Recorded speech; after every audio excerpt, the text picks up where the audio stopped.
I'd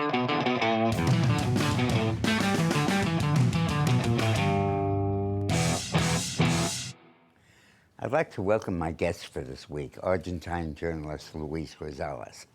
Luis is a political consultant who works mainly in Latin America, and he and I have worked together as colleagues on really 15 or 20 different elections, including the recent re-election of Donald Trump. Luis, pollster Frank Luntz said on CNN that he's shocked at the Latino support that Trump received. Are you? First of all, congratulations, because you were one of the only ones here in the States that really predicted the results. Thank you. If not the only one. But this is the first thing. Then I'm not really surprised what the Latino reaction in this election, the Latino vote. Actually, they have already voted before against the Democratic Party's ideas by their feet. Their feet voted. When they decided to move to the States, when they were really escaping from the same ideas that Kamala Harris represents in the U.S., were in charge of their countries. What a fascinating point, Luis. The blacks who live here fled slavery 200 years ago. The Latinos who live here fled their native countries a few decades ago. And voluntarily. And voluntarily did so. Voluntarily. They have already voted against those kinds of ideas. It is not difficult for a Latino to understand what inflation means, what some kind of lack of freedom and liberty means, what deep state means. It's easy for us to understand that because we have already seen this picture before. And you're escaping this movie. from it. Yeah, and we were escaping from them. Fascinating point. Yeah. So when we lump blacks and Latinos together, we're really basically lumping people that are not alike. The blacks were enslaved 200 years ago and victims of horrible discrimination 70 or 80 years ago. Latinos are victims of Fidel Castro and Nicolas Maduro yesterday, and their relatives still are. They still are, and they came here to send money back to them because they are extremely poor.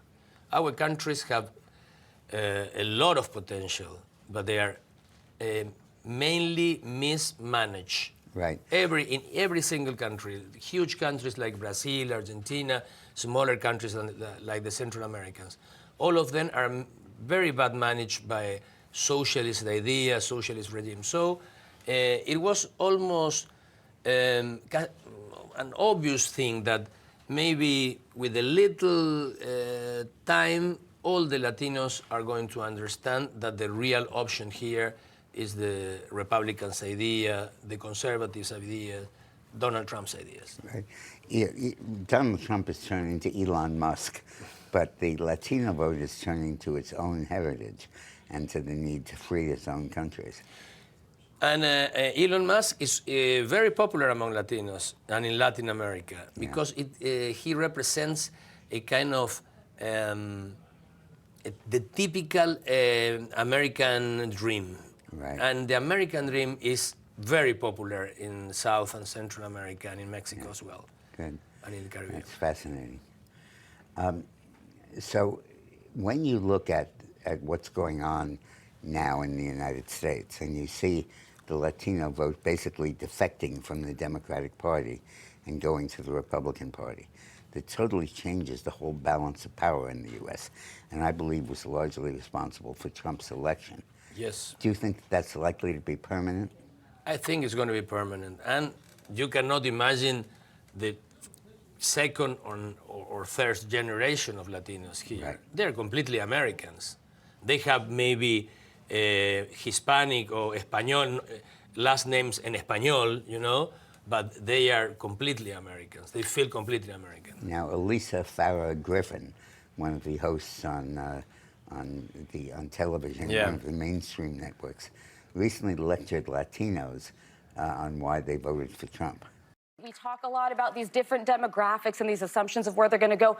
Latinos in Texas, a district that's 97% Latino, went 75 percentage points for Donald Trump. Why? Misogyny. It's on the, no, That's it's on why. the border. It's the border misogyny. crisis is on their doorstep. So- and they were begging people to care about it for years. We Misogyny need to and take some sexism, lessons. that's what that was. The lessons. I love them saying that it's because of misogyny. And the fact that they're on the border has nothing to do with it at all. And the response is easier. It's exactly what we were talking about. And I think, Dick, that now Latinos issues are going to be very important. Latin American countries' issues, they're going to be very important in local politics in the U.S. Right. Marco Rubio's designation is incredible. Yeah, it is, because for years the State Department and American foreign policy establishment, you know, they used to have something called a New Yorker's view of the world, where with the 42nd Street and Fifth Avenue were big, and in the distance there was something called Nebraska and California. Yeah. Well, the New York Times, yeah, including a lot of international news. Exactly, and now I think that they are coming to realize that the freedom of their families and their native lands is dependent on domestic American politics. It resembles to me what happened in same decades ago with the Irish issues. You know, the civil war in Ireland was a local issue in the U.S. So President Clinton fixed it and take a lot of credit because of that. And what happened with Israel and all the Middle East issues in the U.S. because of the very big Jewish community, and I think the evangelicals that they like a lot Israel. So probably... And that basically re-elected Harry Truman, his recognizing of Israel. Okay. So you're saying that the foreign issues are now domestic within the United States? Foreign issues from Latin America. Yeah, so fascinating. American politicians have to understand a little more what is happening in Argentina with Milei, or in Brazil with Lula, or in Colombia with Petro, or of course Venezuela and the dictatorship, Venezuela, Cuba, and Nicaragua. Right. And of course, leave it up to MSNBC's Joy Reid to misunderstand this entire process and lecture Latino voters. Have a listen. Y'all voted with Stephen Miller and David Duke and against your own sisters, and chose Kamala Harris with 60% of their votes. So you own everything that happens to your mixed status families and to your wives, sisters, and abuelas from here on in. I love how she's equating Stephen Miller, who's an American patriot who, thank goodness, is on the White House staff when Trump comes in, with David Duke, the leader of the Ku Klux Klan, who is a key fundamental racist. And she talks about the abuela, meaning the granny, you know, the Latino granny. That's the right. Latino granny is going to be much better with Donald Trump than with Kamala Harris. The Latinos don't need any more gifts. They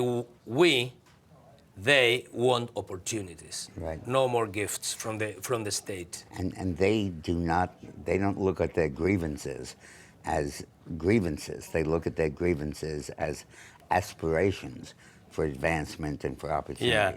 Opportunity they're going to give themselves by their hard work and perseverance. Yeah. Exactly. In effect, the Latinos have already waged their revolution against tyranny. It's going on right now. And the majority of the Latin American states are under tyranny. They're losing. Brazil and Colombia and Venezuela and Peru, they've all fallen victim. And now there needs to be a crusade in Latin America, part of which is based in American domestic policy, to free these countries. And I think that Marco Rubio's designation as Secretary of State is part of that. And we can, together, the U.S.